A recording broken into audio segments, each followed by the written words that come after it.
Welcome to Marriage Unmasked. Today we are talking about how to get off the dysfunctional roller coaster in your marriage. And Adam and I are experts at this. We have ridden the roller coaster for years. It's really not funny because it is exhausting. Like, if you know what I'm talking about, you know how exhausting it is. And it usually ends up leading to feeling hopeless. You just end up feeling so done. I was coaching a wife who just recently joined Restored this morning, and she was talking about experiencing this too. And she was talking about how one day we're totally in love, we're so close, and then something happens and they get in this big fight, and then I can't stand him. I am disgusted by him. He can't stand me. We're fighting about all these things. The word divorce comes up for them. I'm like, I get it. I get it. What happens so often for couples is they fight about something, right? And then it's the same ending. It's the same ending. One person feels unseen, one person feels criticized, and then usually one person withdraws, one person pursues, and you're lonely, you're hurting, you're feeling so disconnected, and then eventually you reconnect, and then you're good until the next time. For Adam and I, I hate to use the word toxic to describe our marriage, but it really did feel just so unhealthy because it's like, one day we are so deeply in love, and then we trigger each other and something gets poked, then it's like the whole thing falls apart. It's such a big drop, just like that roller coaster. It is literally like you're at the very, very top, and then boosh, you plummet to the very bottom. And so many couples are experiencing this, and they're like, how do we get off this roller coaster? But I want to offer you a different question today. What are you protecting yourselves from?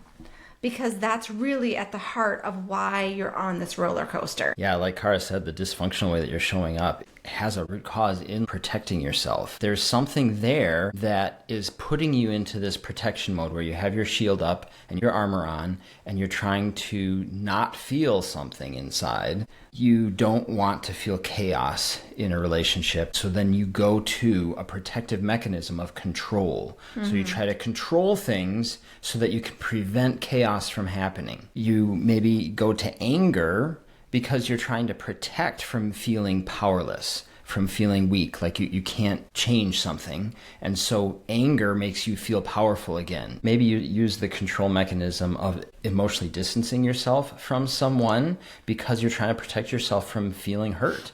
You're trying to protect from getting disappointed again.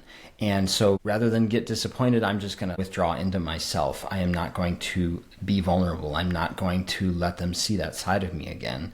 And I'm not going to hope here anymore. One that came up a lot for me was people pleasing was a mechanism to protect against rejection. So she's not going to reject me if I'm constantly trying to make her happy, if I'm doing all the right things. And so I'm into people-pleasing mode, which actually put me out of a very masculine, strong frame and can be very unattractive. And so some of these protective measures that you enact are actually causing the problem and recreating this pattern over and over again because you keep going into this protective function rather than coming from a whole healed place. And a lot of these things actually stem from when you were little, ways you protected yourself when you were younger. So for me, like perfectionism, that was something that I learned when I was younger because I thought if I did it all perfectly, then I would protect myself from criticism or from hurt. And so I was always trying to be perfect. I was always trying to perform. I was always trying to do better, which actually put me in more of that masculine energy and made me so exhausted. But our nervous system, when it's going to protection, it isn't asking, is this healthy? Let me just check first before we go into self-protection. No, it's just asking, are we safe, right? Has this helped us survive before? And like I was talking about for me, and I know for you, Adam, like people pleasing, that went way back to when you were little. Oh, yeah. And so I'm sure for you, it's like, has this helped me before? Yes. When I was little, it worked all the time. I would people please and I would get a good boy and an attaboy. That's why it's very easy to go back to that. These dysfunctional patterns end up on repeat. They're old, they're so ingrained, they're survival patterns, and they come from these unhealed wounds that we have, that we perhaps aren't aware of, or maybe we don't know what to do with them. We don't know what to do with that pain. And marriage, unfortunately, brings these unhealed wounds out more than any other relationship. It's like you're so close. You're constantly rubbing up against each other, right? Because you are in this very intimate relationships. And because you're so close, you're poking up against these wounds a lot. And so, unfortunately, that's where a lot of this comes out. Yeah, marriage can be an incredible breeding ground for this kind of stuff because you rely on each other so much. Maybe even more so than you need to sometimes. You rely on them to meet your needs. And then when that need isn't met or that expectation isn't met, it can cause all this pain, and you can go into these dysfunctional patterns and protective mechanisms like we talked about. And the roller coaster dynamic, it's not just one person's fault. It is always both people involved with that. Maybe one person sort of triggers it, but then it's both people reacting in unhealthy ways, and that can escalate very quickly. And especially if there's not a lot of self-awareness there, or, hey, let's take a break and reset and figure this out, then it takes off like a wildfire, where it's just one person triggers the next, they trigger you, you go back and forth, back and forth, back and forth, and then soon you're really hurting, and it's in a lot of disrepair in the relationship. So it's not just one person's fault, it is always both people pinging off of each other, hitting each other's wounds, and two nervous systems talking with each other instead of regulating themselves. I often thought that I was the cause of the roller coaster going off the rails. I'm pushing the cart off the track here. I'm causing this big thing. There was this time that Kara asked me to do this project. So I allotted some time to do this project, and it was taking way longer than I anticipated. And we had been in a cycle of disconnection as it was. So we had been in the roller coaster up and down a couple times. We were planning to have a date that night. And so we're both sensitive to that, and we don't want it to happen again. We're in a good place. Everything's fine. We're enjoying each other's company, and we don't want to lose it. And then I can feel the pressure starting to build. I agreed to do this project, and it was taking so much extra time. It was bleeding into time that I had allotted to do other things that I needed to do. And so now I was feeling pressure. I was feeling stress. And it was triggering some old stuff for me of not being good enough, not doing enough, not being able to manage my time wisely. I was starting to beat myself up inside about that. At some point, Kara came in and she was looking at the project, and she's like, this doesn't quite work, and this, I would like this switch. And so then my stress meter was going off and my insecurity was going off because I still have all this other stuff to do, and now I got to change these other things, and I kind of lost it. I didn't want to lose it because I didn't want us to have a disconnection, but there was some insecurity and some victim-mindedness coming up, and so I was reacting negatively. Well, and I remember that you said to me, like, I'm starting to feel some insecurity come up, which I was proud of you for sharing what was going on inside of you. And I was a little bit on guard then too, because I'm like, oh my goodness, is he going to let this blow up? And he, instead of taking time to process what was going on for him, I think you actually did tell me you were going to go take time, because you're like, I'm going to go take 10 or 15 minutes. And I was like, okay, good. But then I think you just went and did something else. You just went and like checked something else off your list. Yeah, I think I got distracted. And there's an old pattern there too, because I was stressing out about time. So here's some time, rather than just relaxing and taking the time that I actually needed.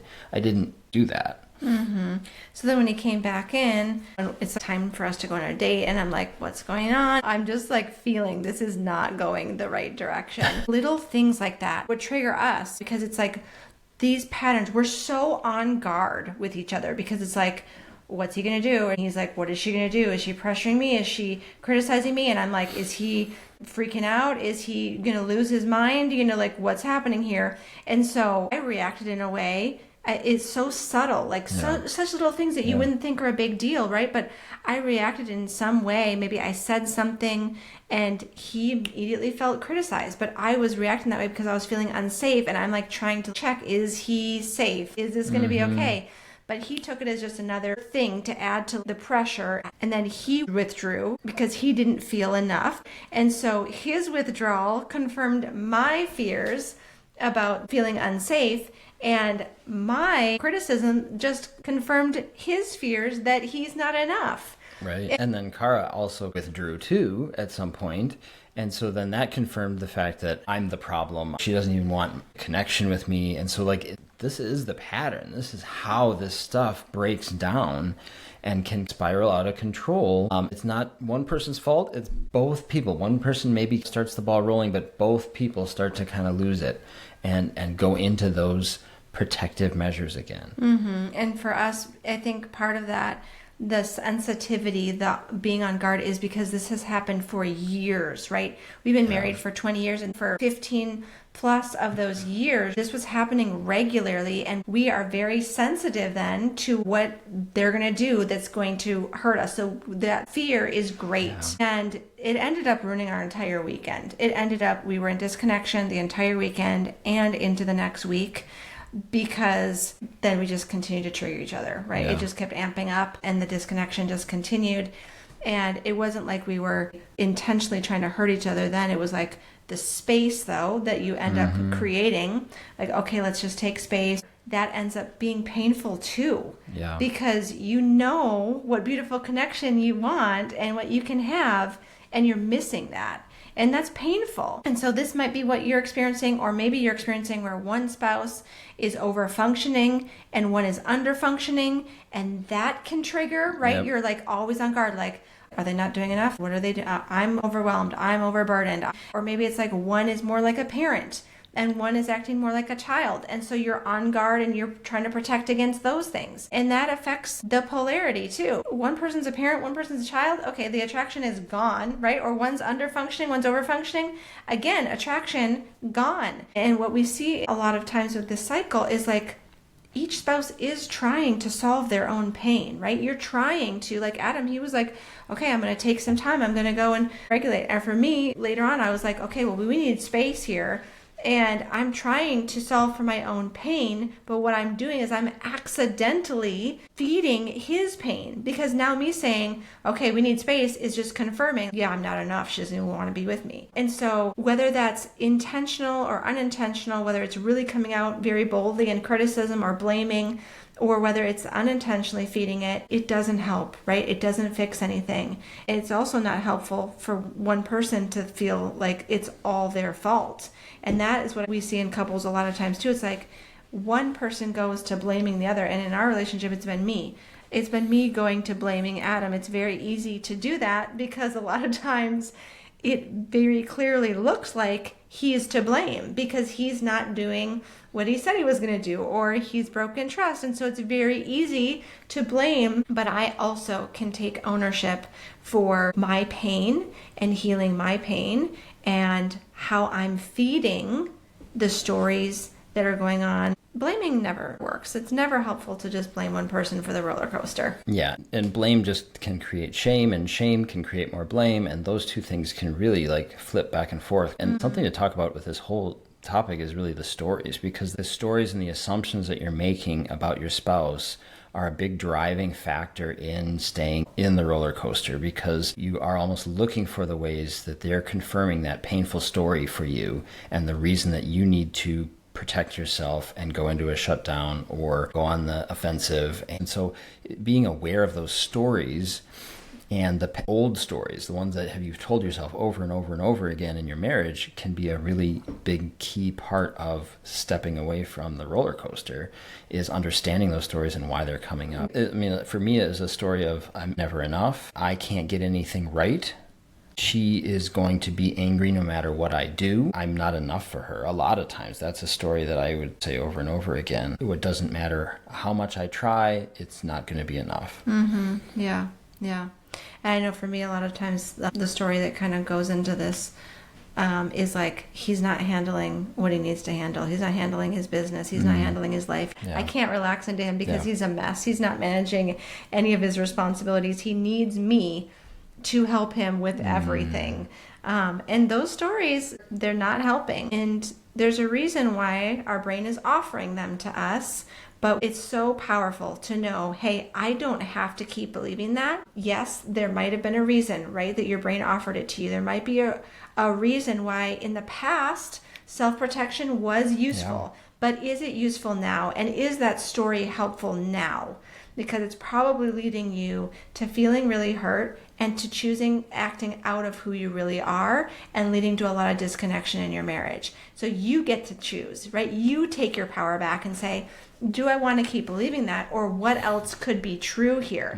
What else is possibly going on that I could believe right now about this? And a lot of this comes back to your identity as well, because when you're feeling insecure in who you are, I'm wanting him to be safe, right? He's wanting to feel enough for me. When we're out of touch with our real identity, him knowing, yeah, I'm more than enough. I have everything I need. I've got it. And me saying, like, I have a perfect God that I can rest into and relax into, and I am perfectly protected and provided for. When we get out of that, that's when a lot of this happens as well. And I love how Jesus gives us such a beautiful example in the Bible.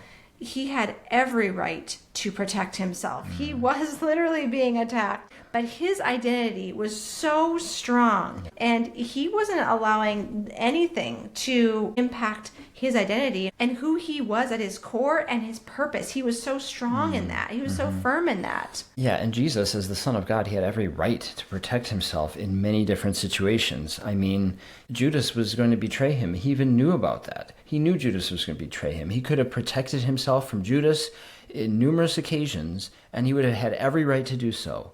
But instead, he kept inviting him. He kept asking him questions. He kept trying to get to his heart, because that was his heart. That is who Jesus was. He was a God of love who wanted Judas restored back to himself. And same with Peter. Peter's denying him. It's not that he wasn't hurt, right? Jesus, I'm sure, was hurt by these things, but he wasn't reacting in a defensive way. He wasn't defending himself. He wasn't trying to protect himself from other people. He was living sourced in his identity, in who he was as the Son of God, acting in love, acting in other people's best interest, doing whatever it took to serve them.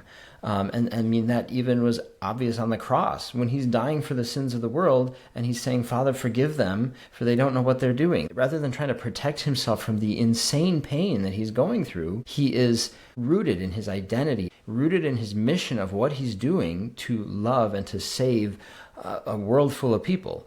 And so he is operating out of that identity and not out of a self-protective state. Yeah, and we're not saying like, okay, we expect you to be perfect. You're not Jesus. But it is just a really great reminder that when we are so rooted and we're living fully loved in who we are, it does change everything. Another thing that really tripped Adam and I up was a very sneaky underlying thing. It's almost like an addiction, and I think it happens to so many couples without you even realizing it. You're getting in these fights, and what you're subconsciously doing is you're predicting how it's going to end.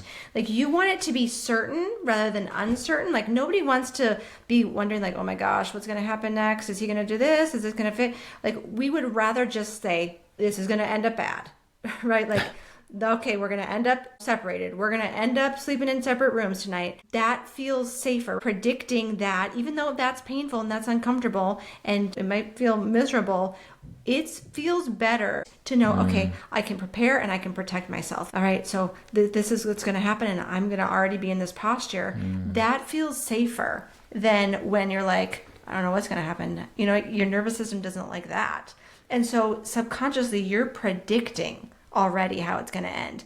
And I think that got in the way for us so many times, where it's like, same story. I mean, even with that story that we were telling, it was like, as we were starting to get off the down part of the roller coaster and go back into the up, we were trying to have a conversation about it after days of disconnection. And we were talking, and Adam was like, yep, here we go again with this unhealthy communication or something.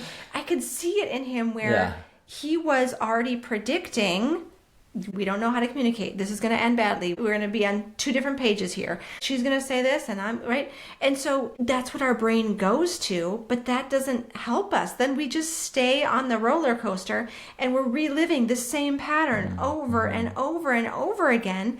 And that feels safer than feeling like, I don't know, should I get my hopes up? Or should I not, right? Nobody wants to feel disappointed. That's very painful, and we don't like feeling disappointed over and over and over again either. And so that certainty feels better. Yeah, and what's really sad about that is then it almost becomes a self-fulfilling prophecy, because now you are predicting this and you are actually doing and saying the things that are going to bring about that result, rather than doing and saying things that would create a different result and that would actually bring you back to connection again and bring you back into relationship. You're doing and choosing these other things because you're already predicting that anyway. And healing interrupts this, right? Somebody has to choose differently. Somebody has to. And I know that feels scary, or maybe it just feels heavy, like, why should I have to do that? I'm not going to be able to make a difference. He's still going to act that way, even if I do something different. Our brain offers us so many stories, right? But the bottom line is somebody has to choose differently. And this kind of cycle is crazy making. And so I know you want to get off of the roller coaster. I know you want out of it. And I want you to know it is so powerful. It works. You can choose differently, and it works. It doesn't mean it's going to happen perfectly. As Adam and I are trying to get off the roller coaster, like, it didn't happen. Oh, okay, I did something different, and then we were all good, and we never... No, that's not how it worked. It was, like, clunky, and it was like, let's look for the growth. Let's look for how things are shifting. We got to keep making these powerful choices. It was not pretty. It was not perfect. It was very clunky and ugly and painful. But sometimes that's the way growth is. So I want to invite you into that healing so that you can choose differently. Yeah, so we have 3 ways that you can step off of this roller coaster and start to choose a different pattern than the one that you've been stuck in over and over again. And the first one is that each individually, you need to do inner healing work. You need to go after healing for your own pain, taking ownership for it, and then going after healing that with God. You're the only one who can do that. Your spouse cannot heal you for you. Just like if you had a hurt leg or something, they're not going to be able to heal it for you. They can offer support, they can offer a helpful environment, but your body's the only thing that can actually heal itself. And so go after healing. So sometimes that is going to look like, in our story, if I would have taken my 10, 15 minutes and I would have reset and really done the inner healing work that needed to happen in that moment and come back full and retuned in with my identity and retuned in with who God says I am, and come back from a fresh place, from a healed place, that would have really interrupted the cycle. So you got to do your own healing. That's the first step. The second step is that you really need to lean into curiosity, because when you choose a more judgmental stance, or you making assumptions, or you are critical, you're creating an environment that is going to keep that defensiveness going. You're going to create an environment where you're still going to be enacting these protective mechanisms, but curiosity opens things up, and choosing to see things from another person's perspective, choosing to ask questions rather than assume what's going on, can start to shift this and can start to change the cycle. And curiosity isn't something that you need to perform. It's something that can come naturally as you're healing. It doesn't feel natural at all if you're in pain and if you have all these unhealed wounds and they're hurting. You don't naturally go to curiosity, right? You naturally go to control, or you naturally go to criticism or to self-protection. But this curiosity can happen naturally. It can bubble up naturally when you're doing that healing and when you're starting to come back to who you really are underneath the pain. Yeah. And then the third one is to, instead of going to blame, you're choosing, again, out of that healed place, like all of these kind of flow together. You're healing, you're getting more curious, and then instead of going to blame, you're choosing to become an investigator about this pattern. You're understanding, what is this pattern that we have, and how am I feeding this pattern, and how do I stop feeding this pattern? What can we do differently to interrupt this unhealthy pattern and introduce a healthier pattern instead? So my question for you is, what is a recurring cycle for you? What is it? Is it like the parent-child thing? Is it over-functioning and under-functioning? What is it for you? And what are you protecting? What's going on underneath there? Healing starts when you create that safety. And instead of defaulting to self-protection over and over and over again, you're now able to create that safety for yourself, and it helps you to come out of that self-protection so that you are coming back to who you really are. And that's so powerful. And like Adam said, first step is to heal individually. That's exactly why we offer Restored and Refined, right? Restored is for wives. It's a place where you can do that deep dive work with the Femininity Restored course. You can get the support you need every week with coaching calls with me. You're in a community of others who get it and who are here to cheer you on and offer you love and compassion. You're getting daily healing practices. And for men, you're in a group of men speaking into your life, and you're working on inner healing, and you're talking about some of the things that men never are taught. And you're allowing some of these things to come out, and you're becoming aware, and you're bringing healing to those things. And that's so powerful. I cannot tell you how attractive it will be, men, for you to sign up for something like Refined and start that work.